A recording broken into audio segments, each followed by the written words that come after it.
Hey, what's up, classic movie fans? My name is Rick9G. Thank you so much for joining me today. We're going to be talking about The Wolfman, the 1941 film by Universal Pictures starring Lon Chaney Jr. This video marks another installation of our 9G Monster Special. Now, I want to tell you that this is one of my favorite, in fact, I will say it's my favorite, the one I enjoy the most movie, The Wolfman. I am just so drawn to Lon Chaney in this. He is so amazing. And if you haven't seen my videos on Dracula and Frankenstein, I've made videos on that with bloopers, so go and check them out. But in this one, I want to do something a little bit different and tell you some unbelievable facts about this movie that you're going to be blown away by. So let's get right to it.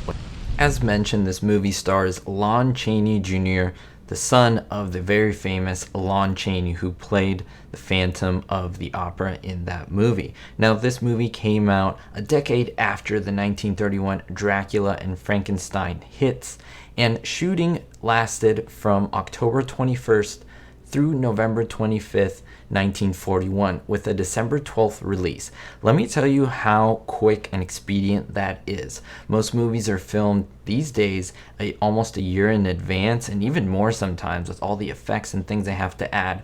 It's really crazy that they were essentially shooting this movie up until almost December, and then they waited not even 2 weeks and then released it. That's incredible. The script for this movie was written by Kurt Siodmak.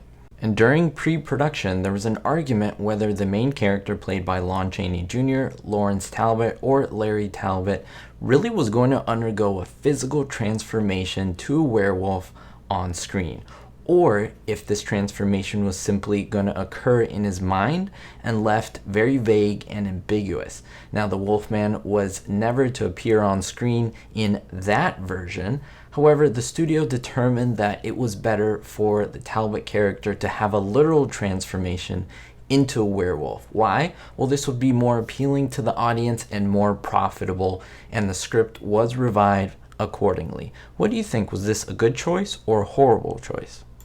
Be sure to let me know in the comments down below which is your favorite of these facts. And don't forget that small YouTubers like myself need an audience to subscribe. So if you haven't subscribed to the channel and like what you see, make sure to do that. It really does help you, and a big thanks. Now, going back to the movie, you may see the transformation between Larry Talbot into the Wolfman, the werewolf, and it happens in a few seconds. So you may think it wasn't that hard to make that transformation. Well, that is incorrect. According to reports from the movie, during the scenes when Larry Talbot changes into that werewolf, it took roughly 21 hours, yes, 21 hours to achieve the on-screen transformation. Now, that's really significant to point out because that includes all the makeup, the prosthetics that they use, the actual filming itself, and the cut scenes, and then the removal of the makeup and prosthetics. So almost a full 24-hour day just to get that transformation. That's mind-blowing. Believe it or not, there was always some infighting that is just behind the scenes rivalry between Boris Karloff, Bela Lugosi, and even Lon Chaney Jr. Now, Universal Studios originally planned this project, this movie, for the horror superstar Boris Karloff. As we see, this did not come about. Bela Lugosi was also actively campaigning for the lead role of this film. Unfortunately, ended up playing a minor supporting role. But many people pointed that they enjoyed his portrayal of Bela, his real first name, and they thought, well, Lon Chaney Jr. was a better choice as the Wolfman. The supporting actress Evelyn Anchors had a lot of difficulty during her time on set.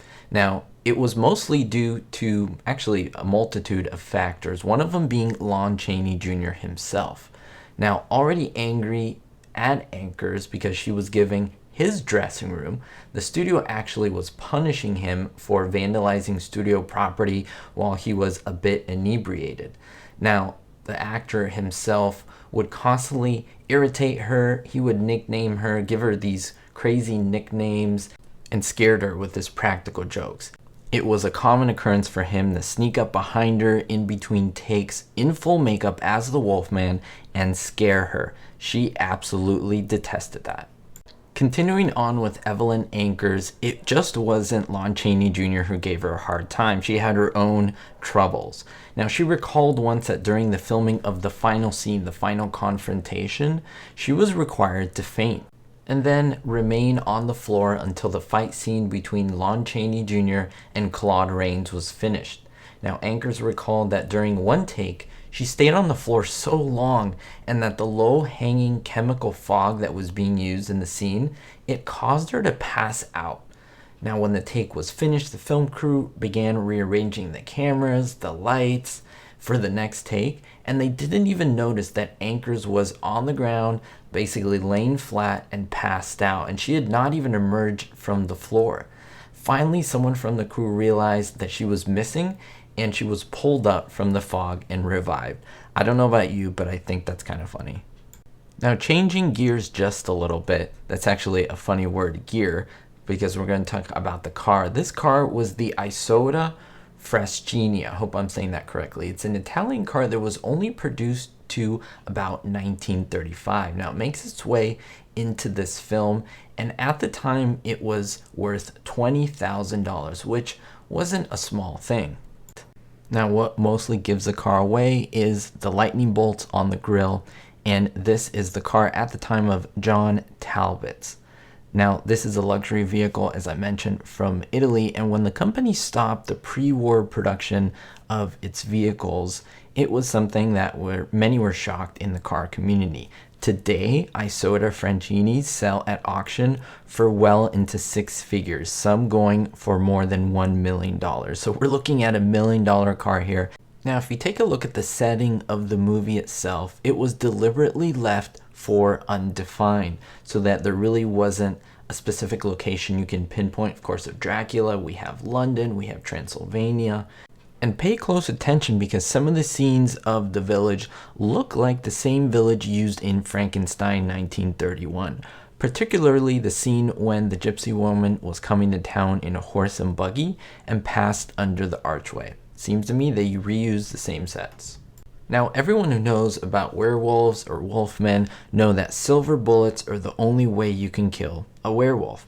But this film is unique in that it is the first one and that concept wasn't really even developed. The only silver-headed cane that was actually used to dispatch the werewolves was present in the movie. Silver bullets would never be used up until the movie House of Frankenstein that came out in 1944. Now, going back to when the wolf that Larry Talbot was fighting with during the earlier part of the movie, well, that wolf was actually a German Shepherd dog. Not only that, but that was Lon Chaney's own personal dog that was brought on set in order to make this scene. Now, I think that is absolutely genius, being a dog person myself. The fact that they would trust each other and they would essentially know, the dog would know that this was all an act. I mean, having your dog for so long, bringing him on set and doing this rough scene can only be done with a dog that was very familiar to Larry and so forth. Very, very cool. Now, if you pay attention to the last scene of the film, the silent actor Gibson Gowland appears in this film as a villager, and he's present at the death of Larry Talbot. Now, he was also present during the phantom death scene in the 1925 version of The Phantom of the Opera, becoming the only actor to appear in the death scenes performed by both Lon Chaney and Lon Chaney Jr. That is so awesome. Thank you so much for watching the video and for joining me today. I hope this gives you a little bit more insight into what happened with this movie. There's so many cool bits in this movie that I absolutely enjoy, and I hope that you maybe rewatch it this season. We'll see you next time. Thank you so much for joining me, and most importantly, be hopeful. Thank you to everyone for their support, especially my Diamond tier patrons. Greg S., Ricky, Sally N., Citizen Kane 359, David D., Kevin K., Vito L., and honorary patron Verbal Volley. If you want to be listed here, make sure to check out the links in the description. Thank you.